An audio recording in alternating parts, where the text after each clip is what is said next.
again. Chapter 24. The Black Tulip changes masters. Cornelius remained standing on the spot where Rosa had left him. He was quite overpowered with the weight of his twofold happiness. Half an hour passed. Already did the first rays of the sun enter through the iron grating of the prison, when Cornelius was suddenly startled at the noise of the steps which came up the staircase, and of cries which approached nearer and nearer. Almost at the same instant he saw before him the pale and distracted face of Rosa. He started, and turned pale with fright. "Cornelius, Cornelius!" she screamed, gasping for breath. "Good heaven! What is it?" asked the prisoner. "Cornelius, the tulip." "Well, how shall I tell you?" "Speak, speak, Rosa." "Someone has taken it, stolen it from us." "Stolen? Taken?" said Cornelius. "Yes," said Rosa, leaning against the door to support herself. "Yes, taken, stolen." And saying this, she felt her limbs failing her, and she fell on her knees. "But how? Tell me, explain to me." "Oh, it is not my fault, my friend." Poor Rosa, she no longer dared to call him my beloved one. "You have left it alone, then," said Cornelius ruefully. "1 minute only, to instruct our messenger, who lives scarcely 50 yards off, on the banks of the Waal. And during that time, notwithstanding all my injunctions, you left the key behind. Unfortunate child!" "No, no, no! This is what I cannot understand. The key was never out of my hands.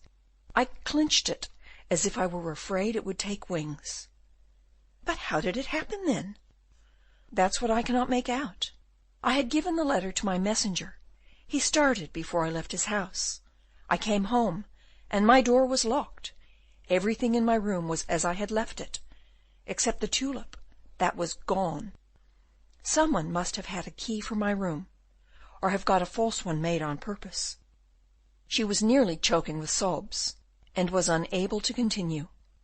Cornelius, immovable and full of consternation, heard almost without understanding, and only muttered, "Stolen, stolen, and I am lost. Oh, Cornelius, forgive me, forgive me. It will kill me." Seeing Rosa's distress, Cornelius seized the iron bars of the grating, and furiously shaking them, called out, "Rosa, Rosa, we have been robbed. It is true, but shall we allow ourselves to be dejected for all of that? No, no, the misfortune is great, but it may perhaps be remedied. Rosa, we know the thief." "Alas, what can I say about it? But I say that it is no one else but that infamous Jacob. Shall we allow him to carry to Haarlem the fruit of our labour, the fruit of our sleepless nights, the child of our love? Rosa, we must pursue, we must overtake him. But how can we do this, my friend, without letting my father know we were in communication with each other? How should I, a poor girl with so little knowledge of the world and its ways, be able to attain this end, which perhaps you could not attain yourself? Rosa, Rosa, open this door to me, and you will see whether I will not find the thief, whether I will not make him confess his crime and beg for mercy." "Alas!" cried Rosa, sobbing, "can I open the door for you? Have I the keys? If I had had them, would not you have been free long ago? Your father has them, your wicked father, who has already crushed the first bulb of my tulip. Oh, the wretch! He is an accomplice of Jacob. Don't speak so loud, for heaven's sake." "Oh, Rosa, if you don't open the door to me," Cornelius cried in his rage, "I shall force these bars and kill everything I find in the prison.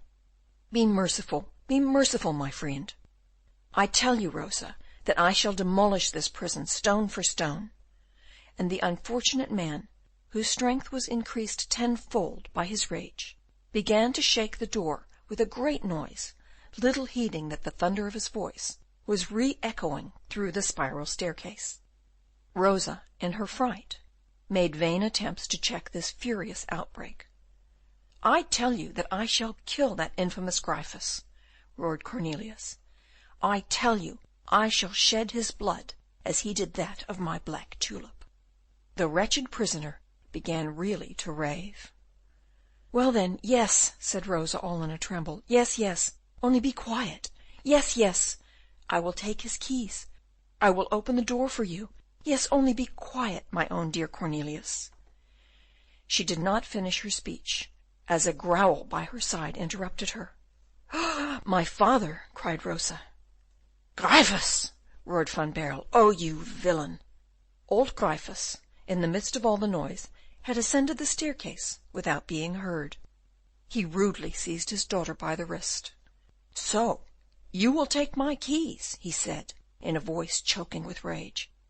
Ah, this dastardly fellow, this monster, this gallows bird of a conspirator, is your own dear Cornelius, is he? Ah, Missy has communications with prisoners of state. Ah, won't I teach you, won't I?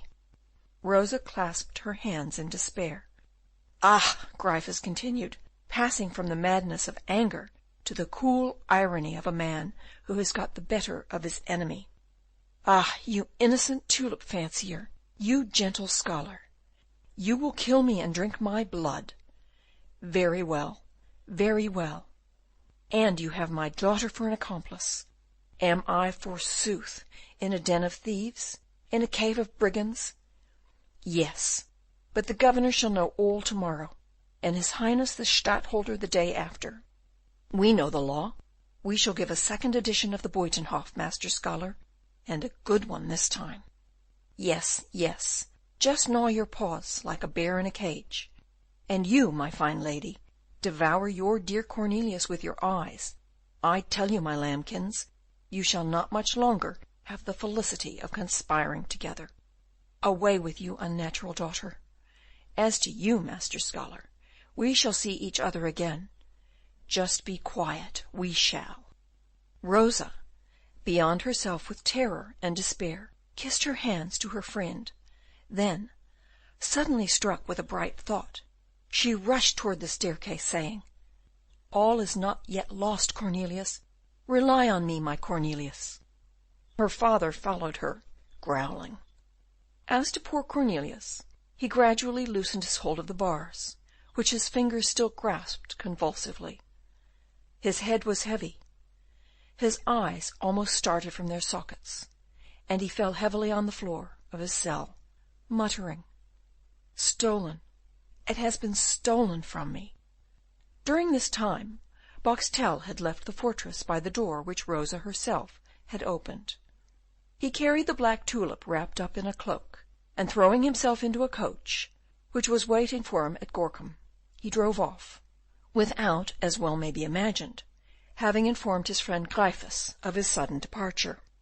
And now, as we have seen him enter his coach, we shall, with the consent of the reader, follow him to the end of his journey. He proceeded but slowly, as the black tulip could not bear travelling post-haste. But Boxtel, fearing that he might not arrive early enough, procured at Delft a box, lined all round with fresh moss, in which he packed the tulip. The flower was so lightly pressed upon all sides, with a supply of air from above, that the coach could now travel full speed, without any possibility of injury to the tulip. He arrived next morning at Haarlem, fatigued but triumphant, and to do away with every trace of the theft, he transplanted the tulip, and, breaking the original flower-pot, threw the pieces into the canal. After which he wrote the president of the Horticultural Society a letter, in which he announced to him that he had just arrived at Haarlem with a perfectly black tulip, and, with his flower all safe, took up his quarters at a good hotel in the town, and there he waited. End of chapter 24.